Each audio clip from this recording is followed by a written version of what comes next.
चलिए, एक बार फिर से आप सभी लोगों का हमारे स्टार प्लस अकेडमी के यूट्यूब चैनल पर हार्दिक स्वागत है और मैं हूं आपका मित्र कुलदीप कश्यप। बात करते हैं हम अपने साधारण ब्याज के अगले जो भी क्वेश्चन हैं उनकी तरफ। और ये हमारा साधारण ब्याज का लास्ट वीडियो होगा, जिसमें हम बात करेंगे क्वेश्चन नंबर 31 से लेकर के लास्ट 41 तक के क्वेश्चन। चलिए, बगैर टाइम वेस्ट किए बात करते हैं क्वेश्चन नंबर 31। और 31 की अगर हम बात करें तो ये रहा आपकी स्क्रीन पर क्वेश्चन नंबर 31, जिसमें कहा गया है कि कितने समय में किसी धन में साधारण ब्याज की 5% वार्षिक दर से 40% की वृद्धि हो जाएगी। 40% की वृद्धि हो जाएगी, इसका मतलब ये है कि अगर कोई भी धन 100 है तो वो 140 हो जाना चाहिए। मतलब कहने का 40% ब्याज ब्याज मिलना है। आपको मैं पहले ही बता चुका हूँ कि जो भी ब्याज होगा वो हम दर और टी का मल्टीप्लाई कंप्लीट करके हम इसमें परसेंटेज में निकालेंगे। तो यहाँ आप देख लीजिएगा, उसने कहा है 5%, तो 5% में कितने का गुणा करें जो हमारा 40 बन जाए। तो आप टी की वैल्यू निकाल लीजिएगा, 40/5, 5 अट्ठे 40, सीधा आंसर आ गया आपका 8 वर्ष। करेक्ट। आप देख लीजिएगा, ऑप्शन रहेगा आपका D. D is the correct option of this question. चलिए, अगला अगर हम बात करें तो ये रहा आपकी स्क्रीन पर अगला क्वेश्चन। तब तक आप इसको अच्छे से रीड करो। क्वेश्चन नंबर आता है 32। 32 की अगर हम बात करें तो ये लीजिएगा क्वेश्चन नंबर 32। वो ये कह रहा है, पढ़ो भाई। एक व्यक्ति क्रमशः 6 वर्ष, 10 वर्ष तथा 12 वर्ष के लिए साधारण ब्याज की राशि 10%, 12% तथा 15% वार्षिक दर पर धन लगाता है। यदि 3 वर्ष बाद प्रत्येक स्कीम से बराबर ब्याज मिले तो इनके मूलधनों का अनुपात क्या होगा। कोई बात नहीं, देखो हमने आपको हमेशा बताया ब्याज हमें कुछ नहीं करना है, आर में टी का गुणा करके हमें ब्याज बनाना है। तो दिमाग लगाओ, पहला है 6 वर्ष और कितने समय के लिए कह रहा, कितना परसेंटेज है 10। तो पहले का हो जाएगा इतना, भाई 6 वर्ष है और वर्षें अलग अलग लिख लो। पहले 6, 10, 12, 6 यहाँ लिख लो, 10 यहाँ लिख लो, 12 यहाँ लिख लो, ठीक है। अब उसने कहा ये 10%, ये 12%, ये 15%, ये 10%, अगला है आपका 12% और अगला है आपका 15%, ठीक है। अब देखो यहाँ ये कितना हुआ, 6 धाम 60, 60% ब्याज इसका, 120% ब्याज इसका, और इसको आप करो 15 धाम 150, 15 दूनी 30, 180% इसका ब्याज है ना। तो अब अपने आप लगाओ भाई, हमने माना ये P1 मूलधन है, ये P2 मूलधन है और ये P3 मूलधन है। भाई हमने आपको बताया जब हमने ब्याज जब भी काउंट कर लिया परसेंटेज में, फिर हमें मूलधन का उतना ही निकालना पड़ता है। तो अभी हमने दर में काउंट किया कि 60% ब्याज मिलेगा, लेकिन मिलेगा किसका, प्रिंसिपल का। तो यहाँ P लगाएंगे, उसका आंसर बताएंगे इस तरीके से निकाल करके। अब यहाँ देख लो, यहाँ इतने वर्षों के बाद बताया जा रहा है आपस में बराबर ब्याज मिलता है। तो बराबर ब्याज का मतलब ये हो गया आपस में बराबर हो जाएंगे, और अगर ये बराबर हो जाएंगे तो बस अब यहाँ पी का अनुपात निकाल लीजिएगा। देखो परसेंटेज से ये खत्म हो जाएगा पूरा। 6 कब 6, 6 दूनी 12 और 6 तियाँ 18। यहाँ हुआ P1 और ये P2 का यहाँ 2 बचा, बराबर यहाँ P3 का 3 बचा। ध्यान सुनो, इनको अनुपात में लाने के लिए क्या करते हैं, जो मल्टीप्लाई वाली वैल्यू है उसको हटाना है। हटेगा कैसे, ध्यान से सुन लीजिएगा कि यहाँ है 1, यहाँ है 2, यहाँ है 3, इनका एलसीएम ले लो, 3 2 इसका एलसीएम 6 हो जाएगा, और 6 का दोनों जगह आप भाग लगा दो, दोनों का बल्कि तीनों जगह भाग लगाना। तो ये बन जाएगा 6, ये बन जाएगा 2 तियाँ 6 यानी कि P/3, और ये बन जाएगा 3 दूनी 6 यानी कि P/2। और आपको पता है जब कोई भी कंडीशन इस तरीके से दी होती है तो वो उसका सामने वाला ही उसका अनुपात होता है। तो यहाँ पर हो जाएगा 6:3:2, है ना। ये रहा आपका करेक्ट ऑप्शन, चेक कर लीजिएगा 6:3:2, option number D of this correct answer of this question. तो अगले अगर हम क्वेश्चन की बात करें, देख लीजिएगा, अगर कहीं प्रॉब्लम आती है तो आप वीडियो को रोक रोक करके जरूर देखें, ठीक है। इसको हम हटा दे रहे हैं। अगले की अगर हम बात करें तो प्लीज़ 1 मिनट।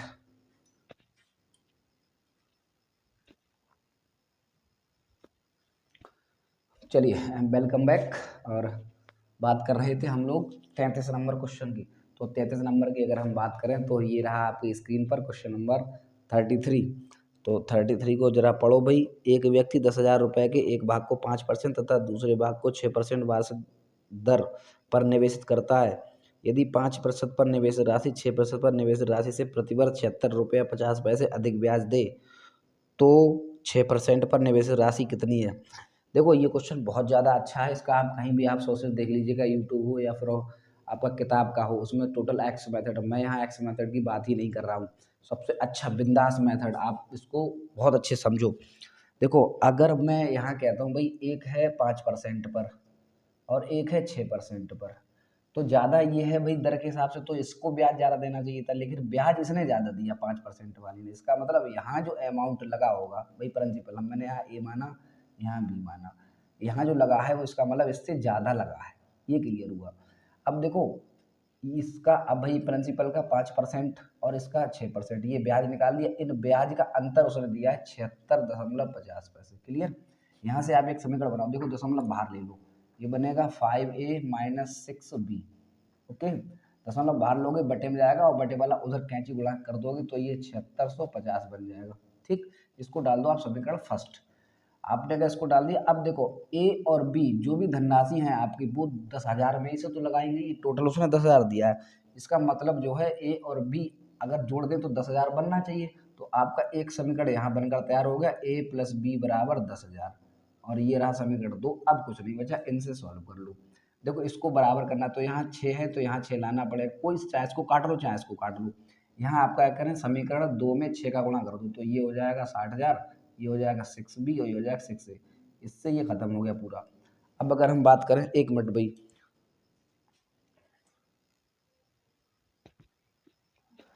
वेलकम बैक, क्षमा करें, आगे आ जाइए। देखिए यहाँ से ही खत्म हो गया, ये बचा 6 5 11, 11a की वैल्यू इधर आपको पता है, ये हो जाएगा 67,650। ए की वैल्यू आपको निकालनी है 67,650 में ए 11 जो है इधर बटे में आ जाएगा, यहाँ से काट दो। 11 छक्का 66 बचा 1, 11 कम 11 बचे 11 पंजे 55, 6150 रुपये धनराशि है ए की। अब आपको पता है ए आपने कौन सा बना था 5% वाला, लेकिन उसने पूछी कौन सी धनराशि 6% वाली। आपको पता है जब 10,000 का एक पार्ट 6,150 है तो दूसरा आप इसमें से माइनस कर लीजिएगा। 10,000 माइनस 6,150 घटा लो, ये लगभग 3,850 आ जाएगा। और ये रहा आपका आंसर, माइनस कर लीजिएगा 6 4, हाँ ठीक है 3,850 आ जाएगा। और ऑप्शन नंबर रहा आपका सी।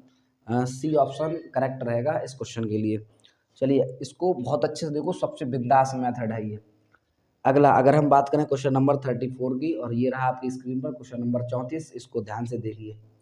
तब चलिए क्वेश्चन नंबर 34 की बात करें तो देख लीजिएगा। 34 नंबर ये कह रहा है कि 2500 रुपये का 6 वर्ष के अंत में उपचित ब्याज 1650, यानी कि 2500 रुपये का। तो यानी कि 2500 रुपये का जो कह रहा है 6 वर्ष में, 6 वर्ष में उपचित ब्याज जो है वो 1650 रुपया है। तो कह रहा है कि इसी दर पर तथा इसी अवधि के लिए 6,875 का कितना हो जाएगा। इसी दर पर यानी कि 6,875 का कितना हो जाएगा। चलिए बात कर लेते हैं अपने अगले क्वेश्चन नंबर 34 की तरफ। देखिए 2500 रुपये का 1650 अगर ब्याज मिलता है तो मैं इसी अवधि और इसी दर पर वो कह रहा है, तो सीधा आप एक एक नियम से निकाल दीजिए। 2500 रुपये पर 1650 का, 1 रुपये पर 1650 बटे 2500 का, और पूछा है इतने का, इसका गुणा कर दीजिए 6875 रुपये का। बस इसको काट पीट लीजिएगा, इससे ख़त्म कर दो। 25 कम 25 यानी 10, यहाँ काटो 25, या एक काम करो इसको ऐसे ही रहने दो, 100 यहाँ कर लो। 25 छक्का 150 बचे 15, 25 छक्का 150, ये भी खत्म हो गया।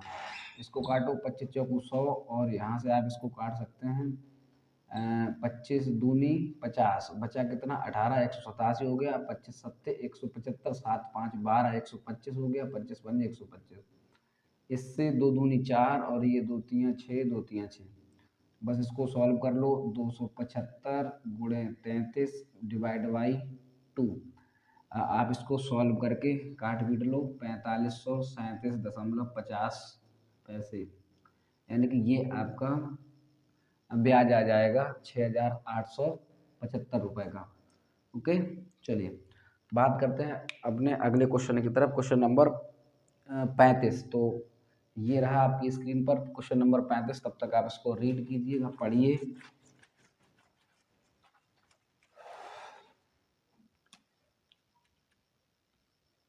क्वेश्चन नंबर 35 की अगर हम बात करें तो देख लीजिएगा 35 में क्या कह रहा है। वही कह रहा है, श्वेत ने विकास से साधारण ब्याज पर 14% वार्षिक दर से 3 वर्ष के लिए 6,300 रुपये उधार लिए। यानी कि 14% पर उधार लिए, कोई बात नहीं भाई, 14% पर, या ये दर हो गई। कितने वर्ष के लिए उधार लिए हैं उसने? 3 वर्ष के लिए।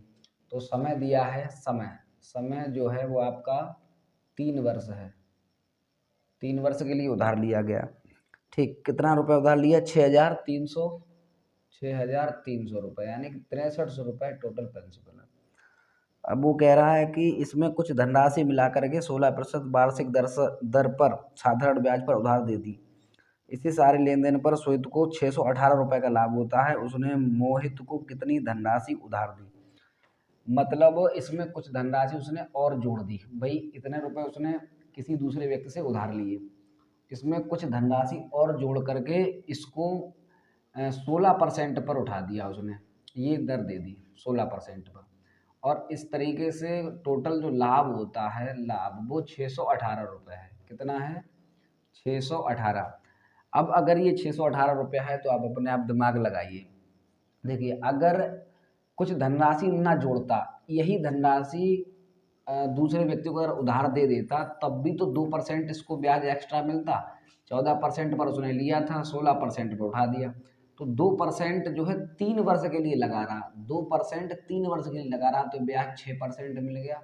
इसका मतलब ये क्लियर हो गया कि 6300 का 6% तो ब्याज मिलना ही मिलना था, यदि वो अपने पास से कोई भी धनराशि न लगाता तब भी। तो अगर देख लो भाई, अगर धनराशि ना लगाता तो उसे कितना लाभ होता? तो 6300 का 6% आप निकाल दीजिए।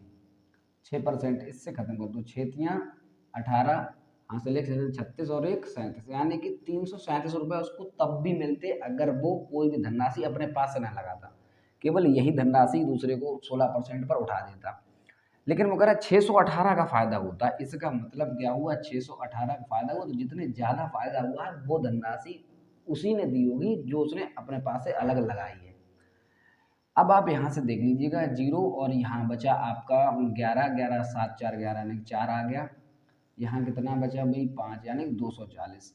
240 रुपये ये एक्स्ट्रा मिले। कितने वर्ष में मिले? 3 वर्ष में। तो 1 वर्ष के लिए कितना मिला होगा? 3 8 24, 80 रुपये। इसका मतलब जो उसने धनराशि एक्स्ट्रा लगाई है ना, वो इतनी धनराशि लगी है कि 16% पर वो 1 वर्ष में 80 रुपये ब्याज देती है। तो अतिरिक्त धनराशि मिल जाएगी आपको उससे। तो देख लो भाई, 16% 1 वर्ष के लिए, मतलब एक 16% ही रहेगा, 80 के बराबर है। तो 100% में धनराशि निकाल दीजिएगा। 80/16 गुणे 100, 16 पंजे 80, यानी 500 रुपये वो अतिरिक्त धनराशि उसने लगाई है, जो उसको 80 रुपये पर ईयर में जो एक्स्ट्रा ब्याज दे रही है। तो अब दिमाग लगाओ, 500 रुपये उसने एक्स्ट्रा दिए थे, तो लिए कितने थे? 6300। 6300 में 500 और जोड़ दो। 6300 में आप 500 और जोड़ दीजिएगा, ये लीजिए कितना हो गया? 6800 रुपये। यानी कि उसने यही पूछा था कि उसने टोटल दूसरे व्यक्ति को कितने रुपए उधार दिए। तो उसने जो उधार दिया था वो 6800 रुपये दिया था। आप चेक कर लीजिएगा, ऑप्शन इसमें रहेगा। कोई है ऑप्शन ऐसा? Option B is correct answer of this question. चलिए अब हम बात करते हैं अगले क्वेश्चन की तरफ। इसको अगर कहीं भी कोई प्रॉब्लम आती है, इसको 2-3 बार आप दोबारा देख लीजिएगा, ठीक है। क्वेश्चन नंबर 36 की बात करते हैं। तो ये रहा आपकी स्क्रीन पर क्वेश्चन नंबर 36। तब तक आप रीड करें, हम इसको हटा देते हैं तब तक। चलिए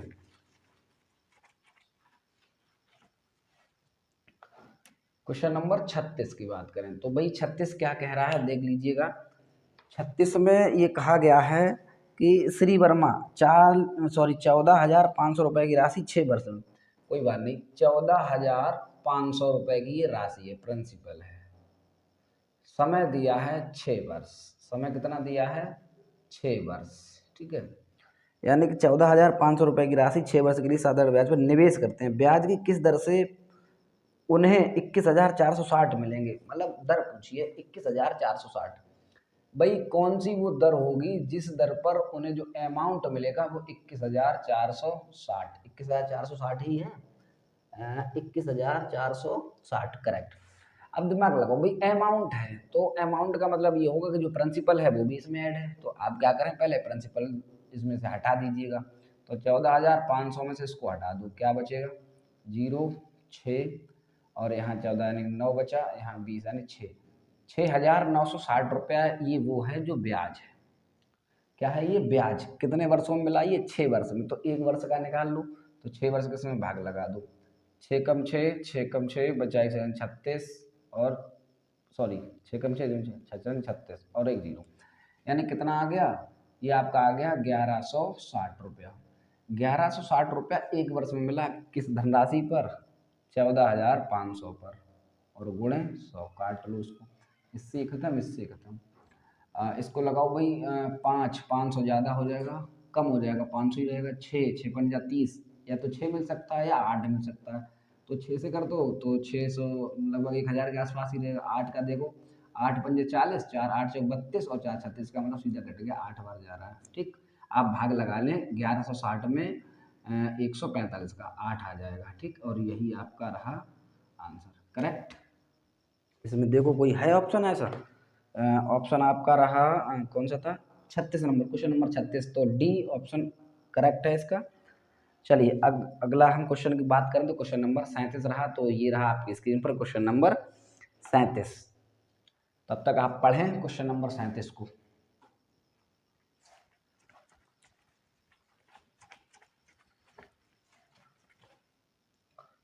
सैंतीस की अगर हम बात करते हैं तो देख लीजिएगा भाई क्या कहा गया है क्वेश्चन नंबर 37 में।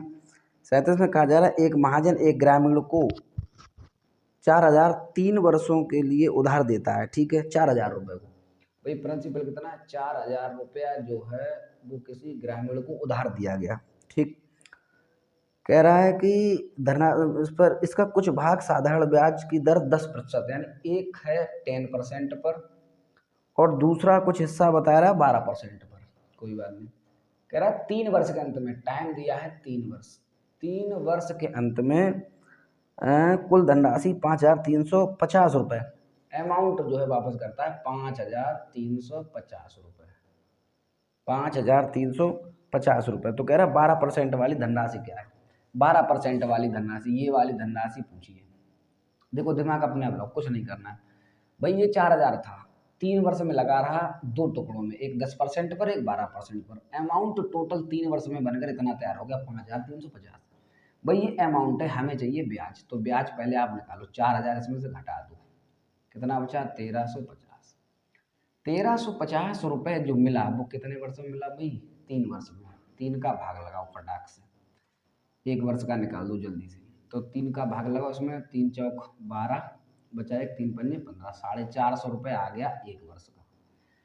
अब 450 रुपये 1 वर्ष का आ गया। अब तुम ये देख लो कि 1 वर्ष में क्या परसेंट टोटल मिलता है। तो भाई 450 मिला 4,000 पर, और गुणे 100% के लिए 1 2 2 से ये खत्म हो गया, इससे ये काट दो, 4 एकम 4 बचा, एक 4 एकम 4। ठीक है, दशमलव लगाओ, 0 बढ़ा दो, 4 दशमलव यानी कि ये आ रहा है 11.25%। 1 वर्ष में जो 4,000 रुपये की धनराशि है वो 11.25% आपको ब्याज देती है, 2 टुकड़ों में हो चाहे 4 में हो। फिलहाल यहाँ 2 टुकड़ों की बात की जा रही है। तो आप ऐसे कोई भी क्वेश्चन अगर आते हैं उसको मिक्सचर एलिगेशन से लगाएं, वही सबसे अच्छा मेथड रहेगा। देखो भाई सबसे पहला था, यहाँ देख लीजिए इतने में मैं लगा देता हूँ, पहला था 10%, दूसरा था 12%। ठीक है, मिक्सचर एलिगेशन जो दोनों से मिलता है वो बीच में रखो, दोनों से कितना मिला 11.25। अब इनसे आप देख लो, यहाँ कितना बचा 0.75 अंतर, यहाँ अंतर कितना है 1.25, दशमलव से दशमलव काट दो, 25 तियाँ 75 और 25 पंजे 125, अनुपात आ गया 3:5 में। 3:5 में वो धनराशि बटी थी। टोटल कितना है 5 और 3 8, 8 रुपये बना, जबकि 8 रुपये वहाँ टोटल कितना है 4,000। तो 8 यूनिट की वैल्यू 4,000 है, तो 1 यूनिट की वैल्यू 8 पंजे 40, 500 हो जाएगी। 1 यूनिट वैल्यू जो है वो 500 हो गई। पूछी है 12% वाली, तो 12% भाई 10% वाली का ये अनुपात है, 12% वाली का ये अनुपात है। ये क्या यूनिट है, 5 यूनिट, 1 यूनिट 500 तो 5 यूनिट सीधा पचम 2500। ये लीजिएगा 4000 में जो 2500 रुपये जो धनराशि लगी थी वो 12% चक्रवृद्धि ब्याज पर लगाई गई थी। ओके, और ये ठीक है, आपका आंसर इसमें मैच कर लीजिएगा कौन सा रहेगा, आप स्वयं देख लीजिएगा। है कोई सी, सी ऑप्शन है करेक्ट 37 नंबर का। अब हम बात करते हैं 38 नंबर, ये रहा आपकी स्क्रीन पर, तब तक इसको आप बहुत अच्छे तरीके से पढ़ें। चलिए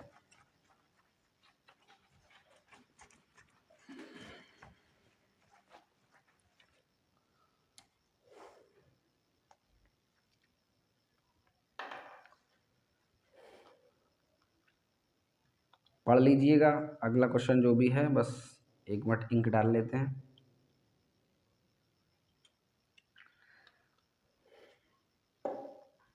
कहीं पर अगर कोई प्रॉब्लम आती है तो उसको 2-3 बार आप ज़रूर देखें, है ना।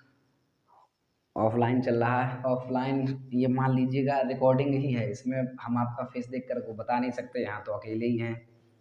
चलिए अब हम अगर बात करते हैं क्वेश्चन नंबर 38 की तरफ। 38 में क्या कहा गया, ध्यान से सुन लीजिएगा।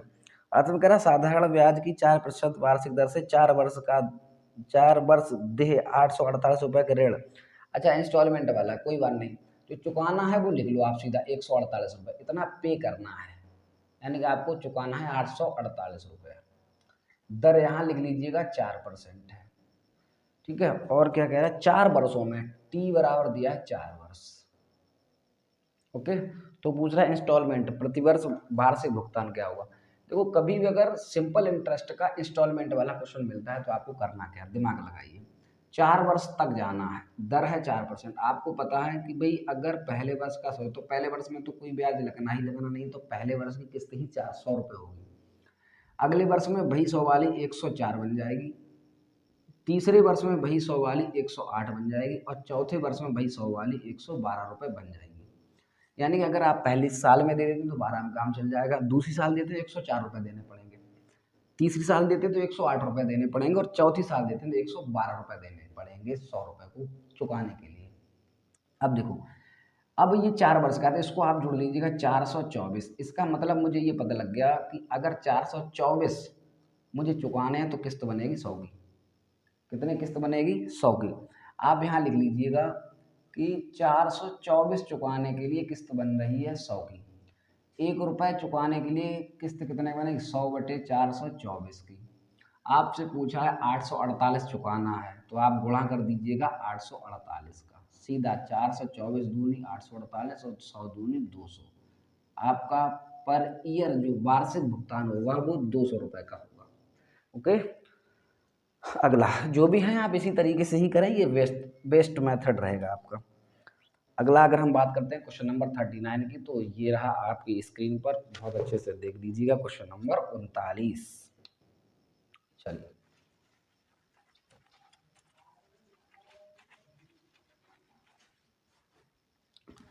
देखो 39 की अगर हम बात करें तो भाई पढ़ो 39 नंबर क्या कहा जा रहा है।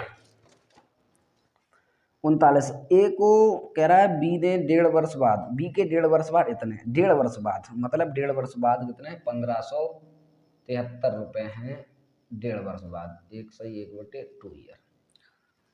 अगला कहा जा रहा है कि बी को ए के 6 माह बाद, 6 माह बाद, 6 माह बाद कितने हैं 1444.50 रुपया, 1444.50 रुपया।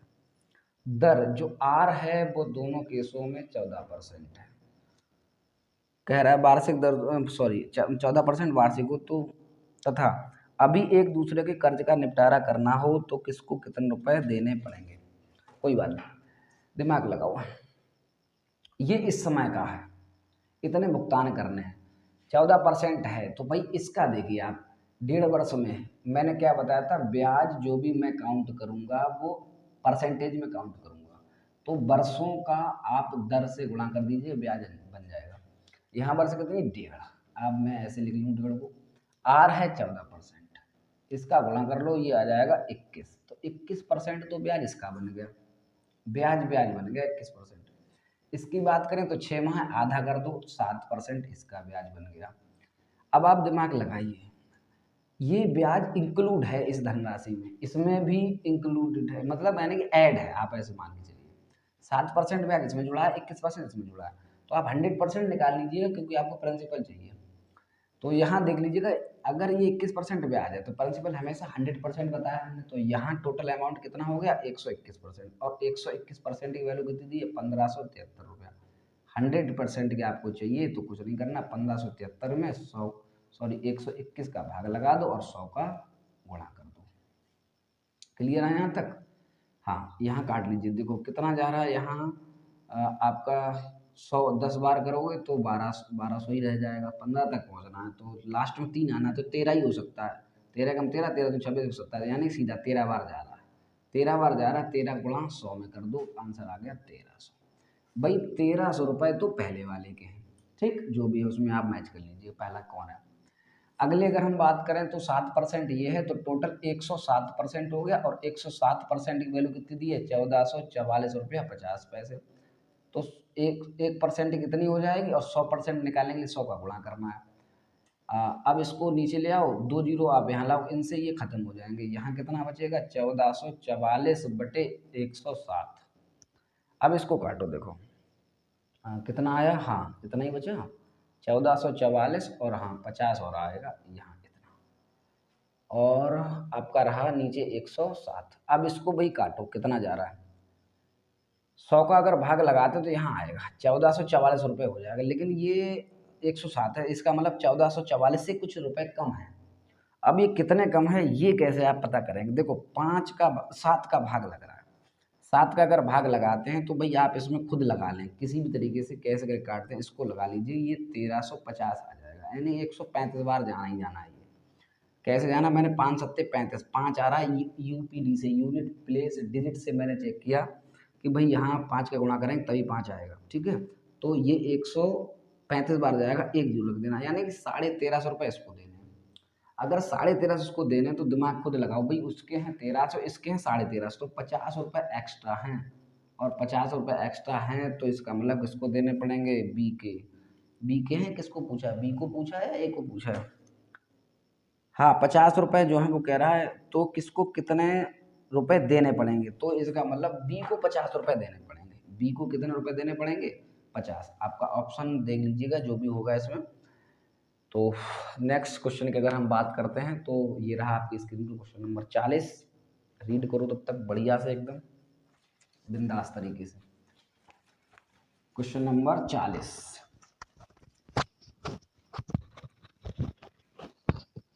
की बात करें तो भाई आ जाइए क्वेश्चन नंबर 40 की तरफ।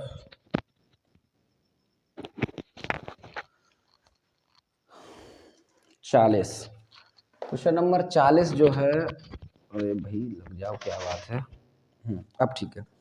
क्वेश्चन नंबर 40 वो क्या कह रहा है देख लीजिएगा, कह रहा आशीष ने कुछ धन उधार लिया, ठीक है, जिस पर ब्याज की दर पहले 2 वर्ष तक 6% है। तो ब्याज आप सीधा काउंट करिए ना, 2 वर्ष तक 6% है तो आपको पता है 12% ब्याज हो गया। अगला कह रहा है कि अगले 3 वर्ष के लिए 9%, 3 वर्ष के लिए 9%, यानी कि यहाँ हो गया 9 या 27%। अगला कहा जा रहा है बाद, अच्छा उसके बाद 14% वार्षिक थी, उसके बाद जो भी था वो दर 14% थी, ठीक है।